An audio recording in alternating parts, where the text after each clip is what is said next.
ಕಸ್ಟಡಿಗೆ ಕೇಳಿದವರ ಪರ ವಾದ ಮಂಡಿಸೋಕೆ ಸೂಚನೆ ಕೊಟ್ಟಿದ್ದಾರೆ. ಕಸ್ಟಡಿಯಲ್ಲಿ ಏನಾದರೂ ತೊಂದರೆ ಆಯ್ತಾ ಅಂತ ಜಡ್ಜ್ ಪ್ರಶ್ನೆ ಮಾಡಿದ್ದಾರೆ. ಒಬ್ಬೊಬ್ಬರನ್ನೇ ಈಗ ನ್ಯಾಯಾಧೀಶರು ಕೇಳ್ತಾ ಇದ್ದಾರೆ. ದರ್ಶನ್ ಮತ್ತೆ ಕಸ್ಟಡಿಗೆ ನೀಡಿದ್ದಕ್ಕೆ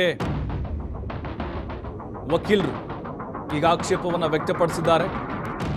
ಕಸ್ಟಡಿಗೆ ಕೇಳಿದವರ ಪರವಾಗಿ ವಾದವನ್ನು ಮಂಡಿಸೋಕೆ ಸೂಚನೆ ಕೊಟ್ಟಿದ್ದಾರೆ. ಈಗ ನಿಮಗೇನಾದರೂ ತೊಂದರೆ ಆಯಿತಾ ಅಂಥೇಳಿ ಪ್ರತ್ಯೇಕವಾಗಿ ಒಬ್ಬೊಬ್ಬ ಆರೋಪಿಗಳನ್ನು ಸಪ್ರೇಟಾಗಿ ಕೇಳ್ತಾ ಇದ್ದಾರೆ ನ್ಯಾಯಾಧೀಶರು. ಕಸ್ಟಡಿಗೆ ಕೇಳಿದವರ ಪರ ವಾದ ಮಾಡಬೇಕು ಅಂದರೆ ವಾದ ಮಂಡಿಸೋಕೆ ಸೂಚನೆ ಕೊಟ್ಟಿದ್ದಾರೆ. ನೋಡೀಗ ಅಲ್ಲೇನಾಯಿತು ವಿಚಾರಣೆ ಸಂದರ್ಭದಲ್ಲಿ ಕೆಲವೊಂದಿಷ್ಟು ಪ್ರಾಥಮಿಕವಾದಂಥ ಪ್ರಶ್ನೆಗಳನ್ನು ಜಡ್ಜ್ ಅವರು ಕೇಳ್ತಾ ಇದ್ದಾರೆ. ಏನಾದರೂ ತೊಂದರೆ ಆಯಿತಾ ನಿಮ್ಗಲ್ಲಿ? ಹೊಡೆದ್ರ ಬಡದ್ರ, ಮಾನಸಿಕವಾಗಿ ಹಿಂಸೆ ಕೊಟ್ರಾ, ನಿಮ್ಮ ಸರಿಯಾಗಿ ನೋಡ್ಕೊಂಡ್ರಾ ಇಲ್ವಾ, ಸರಿಯಾಗಿ ಊಟ ಕೊಟ್ರಾ ಇಲ್ವಾ, ಎಲ್ಲ ವ್ಯವಸ್ಥೆ ಇತ್ತಾ ಇಲ್ವಾ, ಇದನ್ನು ಕೇಳ್ತಾ ಇದ್ದಾರೆ. ಬಟ್ ಈಗ ದರ್ಶನ್ ಇಲ್ಲಿ ಕೊಲೆ ಆರೋಪಿ ಅನ್ನೋದು ಬಹಳ ಕ್ಲಿಯರ್ ಕಟ್ಟಾಗಿ ಗೊತ್ತಾಗ್ತಾ ಇದೆ. ಯಾಕಂದರೆ ಈ ಕಸ್ಟಡಿಗೆ ಕೊಟ್ಟಿರುವಂಥದ್ದನ್ನು ನೋಡ್ತಾ ಇದ್ರೆ ನಾರಾಯಣ ಸ್ವಾಮಿ ಆಕ್ಷೇಪವನ್ನು ವ್ಯಕ್ತಪಡಿಸಿದ್ದಾರೆ. ದರ್ಶನ್ ಪರ ವಕೀಲರು ಕಸ್ಟಡಿಗೆ ಕೊಟ್ಟಂಥ ಹಿನ್ನೆಲೆಯಲ್ಲಿ ಈಗ ಪ್ರತ್ಯೇಕವಾಗಿ ಒಬ್ಬೊಬ್ಬ ಆರೋಪಿಗಳಿಗೂ ಕೂಡ ಪ್ರತ್ಯೇಕವಾಗಿ ಪ್ರಶ್ನೆಯನ್ನು ಮಾಡ್ತಾ ಇದ್ದಾರೆ ನ್ಯಾಯಾಧೀಶರು. ನೋಡಿ, ಈಗ ಕಸ್ಟಡಿಗೆ ನೀಡಿದ್ದಕ್ಕೆ ಅವರ ಪರ ವಕೀಲರು ಆಕ್ಷೇಪವನ್ನು ವ್ಯಕ್ತಪಡಿಸಿದ್ದಾರೆ. ಯಾಕೆ ಅವಶ್ಯಕತೆ ಇರಲಿಲ್ಲ, ಈಗ ಅವ್ರಿಗೂ ಕೂಡ ಅವಕಾಶವನ್ನು ಮಾಡಿಕೊಟ್ಟಿದ್ದಾರೆ ವಾದವನ್ನು ಮಾಡಲಿಕ್ಕೆ. ಅವ್ರು ಹೇಳ್ತಾ ಇದ್ದಾರೆ, ಇಲ್ಲಿ ಈಗಾಗಲೇ 11 ದಿನಗಳ ಕಾಲ ನಮ್ಮ ಕಕ್ಷಿದಾರರನ್ನು ವಿಚಾರಣೆಗೆ ಒಳಪಡಿಸಲಾಗಿದೆ ಅಂತೇಳಿ.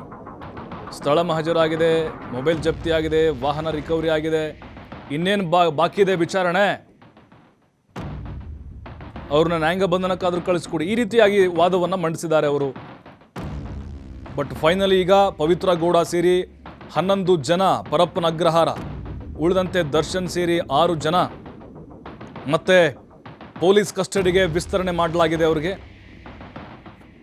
ಈಗ ನಮಗೆ ಗೊತ್ತಾಗಬೇಕಾಗಿರುವಂಥ ಅಂಶ ಏನು ಅಂತ ಹೇಳಿದ್ರೆ ದರ್ಶನ್ ಅವರ ಪಾತ್ರ, ಇದು ಎಷ್ಟು ಅವರ ಭಾಗವಹಿಸುವಿಕೆ ಈ ಕೊಲೆಯಲ್ಲಿದೆ ಅಂತೇಳಿ. ಯಾಕಂತ ಹೇಳಿದ್ರೆ ನೋಡಿ, ಅಲ್ಲಿ ವಾದದ ಅಂಶಗಳನ್ನು ನೋಡಿದರೆ ನಮಗೆ ಅಲ್ಲೇ ಕ್ಲಾರಿಟಿ ಸಿಕ್ಬಿಡುತ್ತೆ. ಈಗ ದರ್ಶನ್ ಅವ್ರದ್ದು ಇದರಲ್ಲಿ ಪಾತ್ರ ಇಲ್ಲದೇ ಇದ್ದಿದ್ರೆ ಅವರು ಪವಿತ್ರ ಗೌಡನ ಜೊತೆಗೆ ಪರಪ್ಪನ ಅಗ್ರಹಾರಕ್ಕೆ ಹೋಗ್ತಾ ಇದ್ರೇನೋ. ಇಲ್ಲಿ ಯಾರ್ಯಾರ್ದು ಜಾಸ್ತಿ ಕೈವಾಡ ಇದೆಯೋ ಅವರೆಲ್ಲರನ್ನು ಕೂಡ ಪೊಲೀಸ್ ಕಸ್ಟಡಿಗೆ ಕೊಡಲಾಗಿದೆ, ಈ 6 ಜನರದ್ದು ಕೂಡ. ಅದರಲ್ಲೂ ಅಲ್ಲಿ ರೇಣುಕಾಸ್ವಾಮಿಗೆ ಹಿಂಸೆ ಕೊಟ್ಟವರಲ್ಲಿ ಇವರ ಪಾತ್ರ ಜಾಸ್ತಿ ಇರಬಹುದಾ ಅಂತ ಅನ್ನಿಸ್ತಾ ಇದೆ ನೋಡಿ. ಯಾಕಂತ ಹೇಳಿದ್ರೆ ಉಳಿದಂಥವ್ರದ್ದು ಜಾಸ್ತಿ ಅಲ್ಲಿ ಕಿಡ್ನಾಪ್ ಕೇಸ್ದೇ ಇರೋದು. ಈಗ ನ್ಯಾಯಾಂಗ ಬಂಧನಕ್ಕೆ ಒಪ್ಪಿಸಿದಾರಲ್ವಾ, ಅವರ ಪಾತ್ರ ಪಟ್ಟಣಗೆರೆ ಶೆಡ್ನಲ್ಲಿ ಏನೂ ಇರಲಿಲ್ಲ, ಜಾಸ್ತಿ ಇರಲಿಲ್ಲ ಅವ್ರದ್ದು. ಈ 6 ಜನ ಆರೋಪಿಗಳದ್ದು ಪಟ್ಟಣಗೆರೆ ಶೆಡ್ನಲ್ಲಿ ನಡೆದಂಥ ರೇಣುಕಾಸ್ವಾಮಿಯ ಬರ್ಬರ ಕ್ರೌರ್ಯವಾದಂಥ ಒಂದು ಕೃತ್ಯ ಏನಿದೆ, ಅದರಲ್ಲಿ ಇವರದ್ದೇ ಜಾಸ್ತಿ ಪಾಲುದಾರಿಕೆ ಇದೆ ಅನ್ನೋದು ಜಡ್ಜ್ ಅವರು ಈಗ ಕಸ್ಟಡಿಗೆ ಕೊಟ್ಟಿರೋದೇ ಸಾಕ್ಷಿ ಆಗ್ತಾ ಇದೆ ನಮಗೆ. ಹಾಗಾಗಿನೇ ಈಗ ದರ್ಶನ್ಗೆ ಮತ್ತೆ ಕಾನೂನು ಕಂಟಕ ಮುಂದಿನ ದಿನಗಳಲ್ಲಿ ಬಿಗಿಯಾಗುವಂತಹ ಸಾಧ್ಯತೆಗಳೇ ಹೆಚ್ಚಾಗಿದ್ದಾವೆ. ಇಲ್ಲದೇ ಇದ್ದಿದ್ರೆ ಖಂಡಿತವಾಗ್ಲೂ ಅವ್ರನ್ನೂ ಕೂಡ ನ್ಯಾಯಾಂಗ ಬಂಧನಕ್ಕೆ ಕೊಡ್ತಾ ಇದ್ರು. ಆದರೆ ಈ ಪ್ರಕರಣದ ಆಳಕ್ಕೆ ಹೊಕ್ಕಿದ್ದಾರೆ ಪೊಲೀಸರು. ಆಗಿದ್ದು ತೆಗಿತಾ ಇದ್ದಾರೆ, ಎಲ್ಲವನ್ನ ಕಕ್ಕಿಸ್ತಾ ಇದ್ದಾರೆ. ಯಾವ ಮುಲಾಜಿಗೂ ಒಳಗಾಗದೆ, ಯಾವ ಒತ್ತಡಕ್ಕೂ ಕೂಡ ಒಳಗಾಗದೆ ತನಿಖೆ ಆಗ್ತಾ ಇದೆ. ನೋಡಿ, ಪ್ರಸನ್ನ ಕುಮಾರ್ ಬದಲಾವಣೆ ಆಗ್ತಾರೆ ಅನ್ನುವಂಥ ವದಂತಿ ಹೆಬ್ಬಿತ್ತು. ಆದರೆ ಸರ್ಕಾರ, ಮುಖ್ಯಮಂತ್ರಿಗಳು ಯಾವುದಕ್ಕೂ ಜಗ್ಲಿಲ್ಲ ಬಗ್ಲಿಲ್ಲ. ಅಷ್ಟೇ ನಿಷ್ಪಕ್ಷಪಾತವಾಗಿ ತನಿಖೆ ಆಗ್ತಾ ಇದೆ, ಇದು ಮಾದರಿ ಆಗ್ತಾ ಇದೆ. ಇದು ಜನರಿಗೆ ಕಾನೂನು ಮೇಲೆ ನಂಬಿಕೆ ಬರಬೇಕು. ಎಲ್ಲಿ ಉಪ್ಪು ತಿಂದವು ನೀರು ಕುಡಿಲೇಬೇಕು. ದರ್ಶನ್ ಸೇರಿದಂತೆ 6 ಜನರಿಗೆ ಈಗ 3ನೇ ಅವಧಿಗೆ ಪೊಲೀಸ್ ಕಸ್ಟಡಿಗೆ ಕೊಡಲಾಗಿದೆ. ಉಳಿದಂತೆ A1 ಆರೋಪಿ ಪವಿತ್ರ ಗೌಡ ಸೇರಿ 11 ಜನ ಆರೋಪಿಗಳನ್ನು ಪರಪ್ಪನ ಅಗ್ರಹಾರಕ್ಕೆ ಕಳಿಸ್ಕೊಡ್ಲಾಗ್ತಾ ಇದೆ. ನೋಡಿ, ಈಗ ಅಲ್ಲಿ ರಘುವನ್ನು ನೆನೆದಾನೆ, ಅವನದು ಕೂಡ ಪಾತ್ರ ಇಲ್ಲಿ ಬಹಳ ಮುಖ್ಯವಾಗಿರುತ್ತೆ. ಅವನು ಕೂಡ ಈಗ ಕೇಳ್ತಾ ಇದ್ದಾರೆ.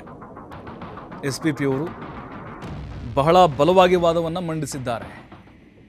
ನ್ಯಾಯಾಧೀಶರ ಮುಂದೆ ಆ ರಿಮಾಂಡ್ ಅಪ್ಲಿಕೇಶನ್ ಏನು ಹಾಕ್ತಾರೆ ಅದರಲ್ಲಿ ಕೆಲವೊಂದಿಷ್ಟು ಬೆಚ್ಚಿ ಬೀಳುವಂಥ ಅಂಶಗಳಿದ್ದಾವೆ.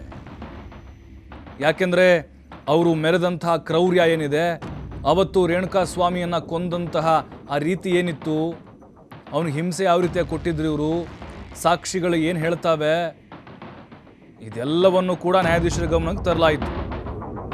ಈಗ ಮುಂದಿನ ದಿನಗಳಲ್ಲಿ ಚಾರ್ಜ್ ಶೀಟ್ ಕೂಡ ಮಾಡಬೇಕಾಗತ್ತೆ, 3 ತಿಂಗಳ ಅವಕಾಶ ಇರುತ್ತೆ. ಅದರಲ್ಲಿ ಏನೇನು ಭಯಾನಕ ಅಂಶಗಳು ಬಯಲಾಗ್ತವೋ ಗೊತ್ತಿಲ್ಲ. ಈಗ ದರ್ಶನ್ ಆ್ಯಂಡ್ ಗ್ಯಾಂಗ್ಗೆ ಈ ಒಂದು ಪ್ರಕರಣದಿಂದ ಹೊರಬರುವುದು ಅಷ್ಟು ಸಾಧ್ಯ ಇಲ್ಲ, ಅಷ್ಟು ಸುಲಭ ಇಲ್ಲ ಇದು. ನೋಡಿ, ಈಗ ವಾದ ಪ್ರತಿವಾದವನ್ನು ನಾವು ಗಮನಿಸ್ತಾ ಇದ್ದೀವಿ, ಯಾವ ರೀತಿ ಕಾವನ್ನು ಪಡೆದುಕೊಂಡಿದೆ ಅಂಥೇಳಿ. ವಾದ ಪ್ರತಿವಾದ ಮುಕ್ತಾಯ ಆಗಿದೆ. ಈಗ A1 ಆರೋಪಿ ಪವಿತ್ರ ಗೌಡ ಜೈಲು ಪಾಲಾಗಿದ್ದಾರೆ. ಅವರು ಈ ಹಿಂದೆ ಜೈಲು ಪಾಲಾಗ್ತೀವಿ ಅಂಥೇಳಿ ಎಲ್ಲ ಲಗೇಜ್ ಎಲ್ಲ ರೆಡಿ ಮಾಡ್ಕೊಂಡು ಬಂದಿದ್ರಂತೆ ಸೆಕೆಂಡ್ ಟೈಮ್ ಆದಾಗ. 24ನೇ ACMM ಕೋರ್ಟ್ನಲ್ಲಿ ವಾದ ಪ್ರತಿವಾದ ಮುಕ್ತಾಯ ಆಗಿದೆ. ವಾದವನ್ನ ಆಲಿಸಿ ಆದೇಶ ಬರೆಸ್ತಾ ಇದ್ದಾರೆ ನ್ಯಾಯಾಧೀಶರು. ವಾದ ಪ್ರತಿವಾದ ಮುಕ್ತಾಯವಾಗಿದೆ. ಇನ್ನೇನು ಕೆಲವೇ ಕ್ಷಣಗಳಲ್ಲಿ ಆದೇಶ ಬರುತ್ತೆ. ಎರಡೂ ಕಡೆಯ ವಾದವನ್ನ ಆಲಿಸಿದ್ದಾರೆ.